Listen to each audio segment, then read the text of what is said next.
দোয়া কুনুত। দোয়া কুনুত একটি গভীর অর্থবোধক দোয়া, যার মাধ্যমে একজন মুসলমান আল্লাহর সাহায্য চায়, গুনাহ মাফ চায়, হিদায়াত চায় এবং কাফির ও মুনাফিকদের বিরুদ্ধে আল্লাহর সাহায্য প্রার্থনা করে।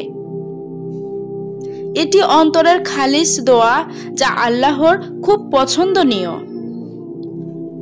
আল্লাহুম্মা ইন্না নাস্তাইনুকা, হে আল্লাহ আমরা তোমারই সাহায্য চাই। ওয়া নাস্তাগফিরুকা, এবং আমরা তোমার নিকট ক্ষমা চাই। ওয়া নুমিনু বিকা, এবং আমরা তোমার প্রতি ঈমান রাখি। ওয়া নাতাওয়াক্কালু আলাইকা, এবং আমরা তোমার উপর ভরসা করি।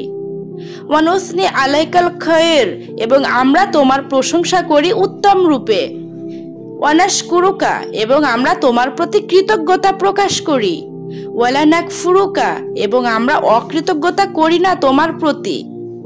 ওয়া নাখলাউ ওয়া নাতরুকু মাইয়াফজুরুকা, আমরা ত্যাগ করি ও বিচ্ছিন্ন হই সেই সব থেকে যারা তোমার অবাধ্যতা করে। আল্লাহুম্মা ইয়্যাকা না'বুদু, হে আল্লাহ একমাত্র তোমারই ইবাদত করি।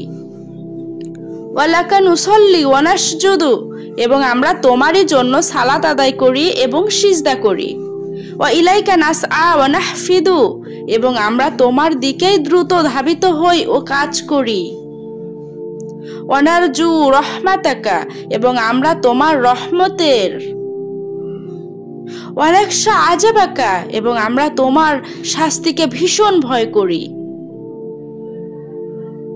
ইন্না আযাবাকা বিল কুফফারি মুলহিক, নিশ্চয় তোমার শাস্তি কাফিরদের জন্যই নির্ধারিত।